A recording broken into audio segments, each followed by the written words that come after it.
تو دین جو دنیا میں زندہ ہوگا وہ میرے دوستوں نبی کی محنت پر زندہ ہوگا. حضور صلی اللہ علیہ وسلم کی جتنی ہم مقصد میں نقل اتاریں گے اور طریقے میں نقل اتاریں گے تو اللہ پاک ان کو ذریعہ بنائے گا سارے عالم کے انسانوں کی ہدایت. وہاں ہمارے بعض دفعہ ذرا بحث ہو جاتی پٹھانوں میں. میں نے کہا بھائی دیکھو بات یہ ہے تو پٹھانوں کو ساروں کو مل جل کے یہ چاہیے کہ جس جگہ کے مسلمانوں میں جو کوئی کمی ہو یعنی اس کو دور کرنے کی تم محنت کرو. یہ تو ہے قومیت کی بات تمہاری. ورنہ اگر تم میں قومیت آ گئی میں تمہیں آج بتاتا ہوں جب یہ قومیت آ جاتی ہے جب بنو میاں میں عرب پر آیا تو اللہ نے ان کو ختم فرما دیا. پھر بنو عباسیہ میں آیا بنو عباسیہ کو چپتا کر دی. پھر ترکوں کی اتنی بڑی حکومت کہ سارا شمالی افریقہ ان کا, مشرقی یورپ ان کا, مشرقی وسطی ان کا, حرمین شریف ہے سارے حجاز کو ان کا قبضہ. مگر جب عہدے آوے تو ترکوں کو آگے گئے. جو اور لوگ مستحق ہوتے تھے جو اس کام کو کر سکتے تھے ان کو نہیں دیتے تھے, ترکوں کو سامنے رکھتے تھے. تو پھر اللہ پاک نے کیا کیا کہ اس چھوٹے سے ترکی میں دوبارہ واپس پہنچا دیا اور سب کچھ ان سے چھین. اس کے بعد انگریزوں کی حکومت میں یہ مشہور تھا کہ سورج نہیں چھپتا. سمجھے بھائی, سورج نہیں چھپتا. آسٹریلیا ان کا ہے تو فلپائن ان کا ہے تو صاحب جنوبی افریقہ ان کا ہے, سمجھے, تو کینیڈا ان کا ہے اور کس زمان کو امریکہ میں سارے انگریزی تو گئے سب سے پہلے چلتا. وہ جتنی اہم بندرگاہیں اور اہم علاقے تھے سب ان کے قبضے. جب ان میں قومیت آئی تو اللہ پاک نے سب جگہ سے نکال کر باوجود یعنی فوجوں کے ہونے کے, حکومت ہونے کے, اللہ پاک نے کیا کیا کہ انہیں نکال کے گریٹ بریٹن میں پہنچا دیا. اور اس میں بھی اسکاٹ والے کا تمہارے ساتھ ہی دیتے, آئرلینڈ والے کا تم تمہارے ساتھ ہی دیتے. یہاں بھی پریشان. میں نے کہا تم پٹھان کہاں جاؤ,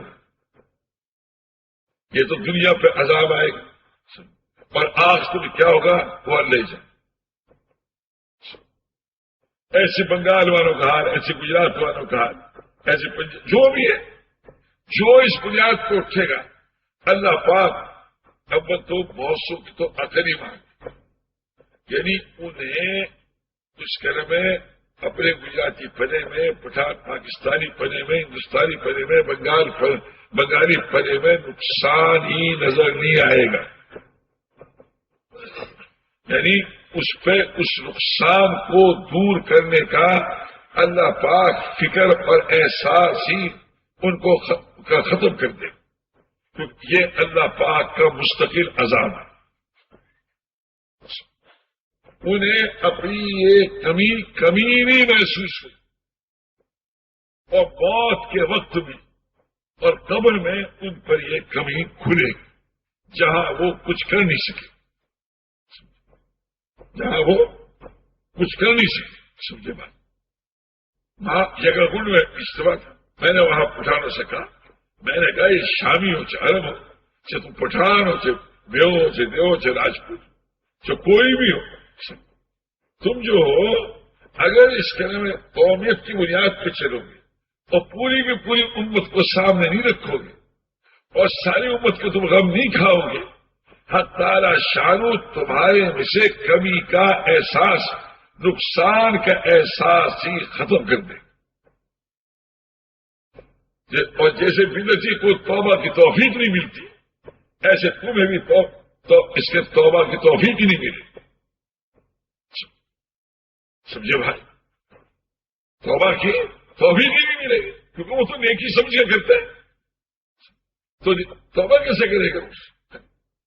تو میرے بھائیوں اور دوستوں، ساری امت کا مسئلہ ایک ہے اور ساری کی ساری امت پر محنت کرنی ہے. اور اس ساری امت نے حضور صلی اللہ علیہ وسلم والے عالی مقصد کو اپنا مقصد بنا کر سارے عالم کے انسانوں میں محنت کرنی ہے، کیونکہ امت سے خطاب ہے. سمجھے کہ اس امت کو اللہ نے اٹھایا اور سارے عالم کے انسانوں کے لیے اٹھایا. بہت صحیح سلمان ندی رحمۃ اللہ علیہ کے کن تم خیر امت رخیت الناس، تم بہترین امت ہو کہ تم عالم کی طرف مبعوث کیے گئے. سمجھے بھائی؟ سارے عالم میں جتنی بھی امتیں ہیں، جتنی بھی قومیں ہیں، ان سب کی طرف مبعوث کیے گئے ہیں. سمجھے؟ تو میرے بھائیوں اور دوستوں، ہم پوری کی پوری امت کو میں یہ محنت کریں گے جیسے حضرت موسیٰ علیہ السلام نے محنت فرمائی اپنے قوم بنی اسرائیل میں کہ وہ ایمان والے بنے، توکل والے بنے، صبر والے بنے، نمازوں کے ذریعے اپنی ضرورت و حاجتوں کو پورا کرنے والے بنے. اور فرعون نے وہ محنت فرمائی کہ وہ ایمان حاصل کریں، وہ ایمان والے بنے. اور اس کے میرے دوستوں اللہ کو ماننے والے بنے. دونوں محنت فرمائی. اگر وہ محنت تھی ایک ساتھ تھی، حضرت موسیٰ علیہ السلام کی ذاتی محنت تھی، حضور صلی اللہ علیہ وسلم کی برکت سے وہ محنت پوری امت کو دی گئی کہ پوری امت میں محنت کرے گی کہ وہ حضور والے مقصد پر آ جائے، اور غیروں میں محنت کرے گی کہ وہ اسلام میں داخل ہو جائے، وہ اسلام میں داخل ہو جائے. تو میرے بھائیوں اور دوستوں، اب ہر مسلمان کو اس پہ تیار کرنا.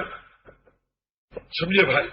اس پہ تیار کرنا کہ میں حضور صلی اللہ علیہ وسلم والے مقصد کو تو نے اپنا مقصد بنانا ہے، اور تمہارا معاملہ سب کے سب مسلمانوں کے ساتھ اجتماعی ہے، انفرادی نہیں ہے. سمجھ، اگر اجتماع ٹوٹا تو تیری زندگی بھی نہیں بن سکتی. سمجھے بھائی؟ جب مجموعے کی زندگی بگڑے گی تو تمہاری زندگی بھی بگڑے گی. تمہارے قومی، ملکی، علاقائی، زبان کے اور قومی جتنے بھی مسائل ہیں وہ ہرگز حل نہیں ہوں گے جب تک مسلمانوں کا اجتماعی مسئلہ حل نہیں ہو. سمجھے؟ اجتماعی مسئلہ جب تک حل نہیں ہوگا تمہارے انفرادی قومی ملکی مسائل ہرگز حل نہیں ہوں گے. تو جڑ کی حیثیت رکھتا ہے میرے دوستوں حضور صلی اللہ علیہ وسلم والے عالی مقصد پر پوری امت کو لانا، یہ جڑ کی حیثیت رکھتا ہے. تو ہم سارے عالم کے مسلمانوں کو حضور صلی اللہ علیہ وسلم والے عالی مقصد پہ لانے کی محنت کریں گے، کیونکہ اس مقصد کے اوپر دار و مدار ہے سارے عالم کے حالات کا بھی اور آخرت کے بھی حالات. ہمارا ایک منٹ اس دنیا کا آخرت کے کروڑوں برس سے زیادہ قیمتی ہے. اس لیے کہ اس ایک منٹ پر فیصلہ ہوگا آخرت کی ہمیشہ ہمیشہ کی زندگی.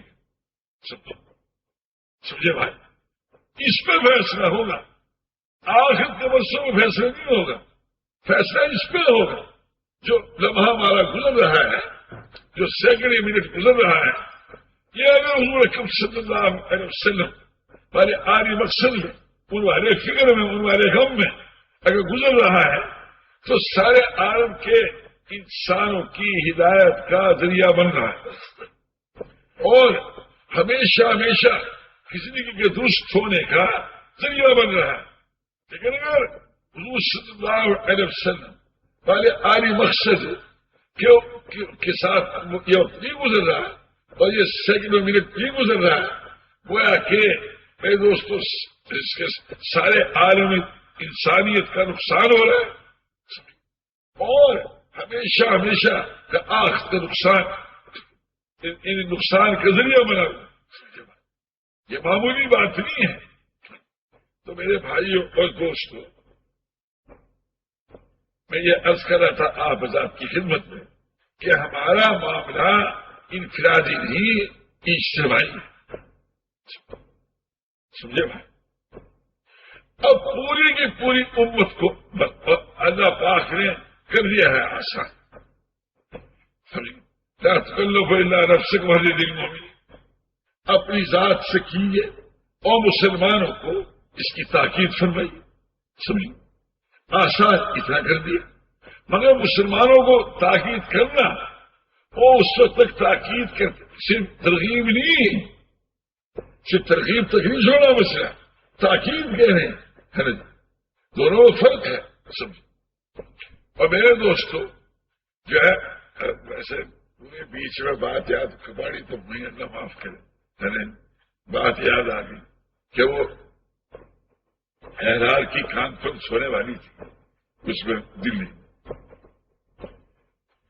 تو مولا بھی ہمارے دھیان نہیں